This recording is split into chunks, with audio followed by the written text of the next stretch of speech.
I decided I'd do the bring the notes thing as well, because this is not the usual theme that I'd be speaking on. It's been quite a while. I guess really this is about how to build a global company or two, which I've had the pleasure of doing. And I know right at the very beginning I was told we shouldn't worry about the money. I can understand that, so those who don't care about money, you can just block your ears. I was lucky enough to take my business, sell it for $50 million, having started up on pretty much a shoestring with 4 people in a serviced office on the Gold Coast. And now I've reinvested a substantial portion of that into trying to do something serious about global warming and saving the planet, and hopefully make some more money along the way. How does a bloke who spent a large portion of his childhood in an orphanage and come from a very working class suburb in Melbourne playing footy and drafted to St Kilda at 15 end up with homes in London, Sydney and Gold Coast? Well, I'm about to tell you. Ideas are good, but I think planning is better, and having an idea of how you're going to achieve what your idea is about planning. But the key really to success is sales and passion. And there's no question about it, if you haven't sold something, you haven't got a business. So many people mistake enthusiasm for passion. Now, you can be enthusiastic about your business, that's not the same thing as passion.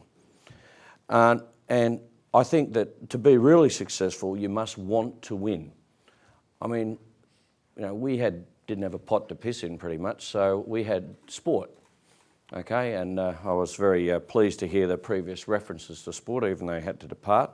But the great thing about sport is an equaliser. No one cared if you had anything, if you were good on the field, if you could win, if you could be the best player in the last quarter. Those are the things that really mattered. If you could go in hard for the ball and fairly and win it. And I remember reading a book many years ago written by Ron Barassi about when he was coaching North Melbourne to a premiership. And he reiterated in different form a quote that came out of America many years ago. Winning isn't everything, it's the only thing. Well, in business, there is no second place really in the long run. And in the short run, it's day to day, because every day is a new start. That's one of the luxuries of sales and one of the luxuries of business. You get to start again every day. You have another crack. What happened yesterday, that's gone, ancient history.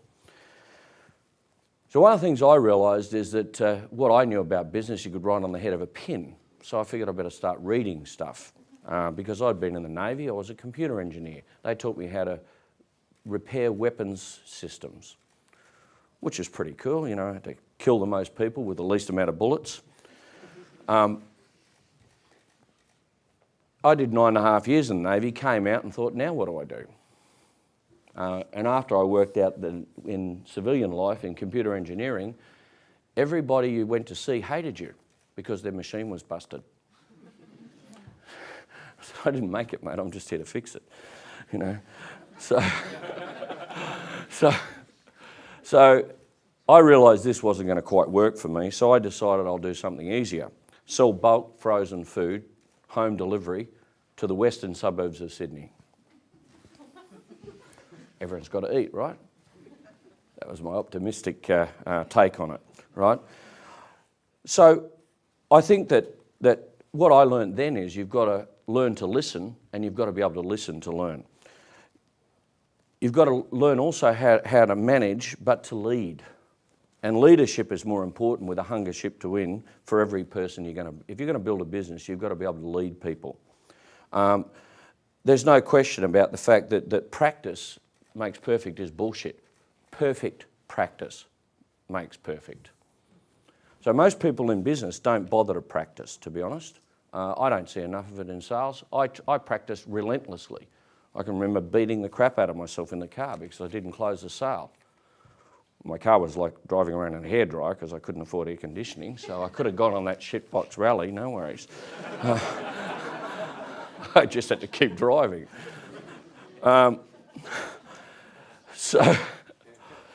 So I had to learn how to sell. I trained every day. I decided that if I couldn't present, I would practice presenting. If I couldn't close, I would practice closing. If I couldn't get a sale, I would get a referral. Whatever I had to do to get an outcome for that day, I would do. It's probably why I ended up divorced. But what I did decide to do is every day I wanted to do it better. And every time I did it, I wanted to do it better. And I think the truth is that our success is best measured by how far you've come with the talents you've got. You see, if you haven't really extended yourself, then you're not really an entrepreneur. You're not trying. You're just pretending. You're one of those almost performers or whatever he referred to earlier. If you can't lead and manage and coach yourself, then how are you going to do it to others? How are you going to build a business if you can't inspire them to learn how to be better and how to do the job better and how to get a better outcome? It's not possible. So I'm a great believer in dedication to excellence and a positive outcome. You have to believe that's going to be what you want to do. My philosophy, because during my sales career, when I was a minion, hadn't made a sale, I realised there were a lot of negative people who sat around drinking coffee and come out with all the reasons in the world why they couldn't make a sale. So when I became a manager, I had a policy and I instigated immediately, gave everyone 1 week to re-engineer their brain, no negs allowed. I sacked them if they were negative. Very simple.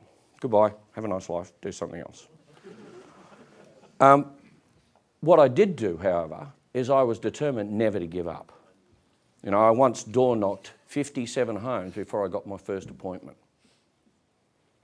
I got bitten by a couple of dogs and shit like that. But I learned how to do it. I got better at it. Then I taught a telemarketer and a door canvasser how to do it so I didn't have to do it anymore. And made more sales so I could afford to pay them. So I'm a great believer that you should never, ever, ever, ever give up. All right? Nothing in the world replaces persistence in business. Great salesperson, what are the things that make up and what are the things that make a great entrepreneur? People skills. They're important, even if you sit behind a computer desk, because you have to understand the person who's at the other end. Even if you're using an app, you've got to understand you're engaging with humans at some point in your life, right? Product knowledge is also important because you've got to know not just your product, but your competitors, the industry sector, and selling skills. But if you score yourself out of 10, do it at the end of this session today, on each of those, people skills, selling skills, product knowledge, then give yourself a score out of 10 for attitude and multiply them, because that's the thing that makes a difference, the attitude. Bartercard, I created a sales process and I perfected it. And once it's perfect, don't change it. That company we sold to over 300,000 businesses in 23 years. $40 billion worth of trade turnover. Top sales guy here in Sydney, 1,800 individual sales. Right? Face to face. So when you've got something good, don't change it. Change the things that don't work, not those that do. And teach people to do the things that work, and if they don't like how you do it, you've got the wrong people.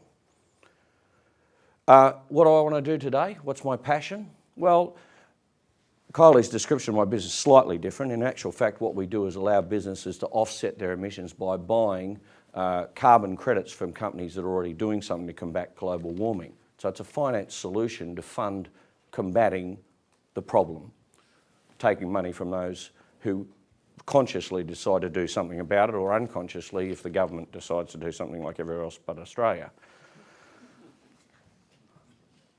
And that brings you to the challenges, doesn't it? So what do I want to do today? Well, I don't have big goals anymore. I just want to do more to stop global warming than any other person in history. That'll do. So you've got to create solutions. You've got to inspire, you've got to train, and you've got to continue to learn. I've learnt, don't believe politicians. So we've started expanding our product lines and moving to other parts of the world, and our headquarters is currently in Sydney, in fact, not London anymore. However, That'll change too if it needs to. So, I did 2 years of research and development in the middle of the biggest global financial crisis the world's seen in many, many years, and what the hell? It's just another challenge, right? You need to reset when you're faced with adversity. And you need to do it fast, you need to do it aggressively, you need to review your plans, and you need to think, well, how am I going to sell now? Because I've got a different situation in front of me. I've got a different path before me. How am I going to tread that path? I really believe that imagination is more important than knowledge, because ultimately not only do you conceive your idea, you conceive how you're going to do it, and you can see yourself there, living it, okay? And I know what it is like living it. I've had the luxury of handing my business card and having a glass of champagne with Prince Charles at his mum's house. And I've had a champagne fight with Mr. Topshop, that retail dude. What's his name? Yeah, the green. He sprayed me, the bastard. Anyway, I've also done a sales presentation on a bloody butcher shop in Adelaide and made the sale. They're all fun, they're all unique, all challenging. Which one's more important? Well, some of them are fun and some of them are fundamental. Don't confuse the two. So, what I will say is this. The best definition of a professional is complete eradication of error. So if you want to be a professional, you want to have an organisation that surpasses everything else in the world, that's the way to do it. And never forget, nothing ever happens until you sell something.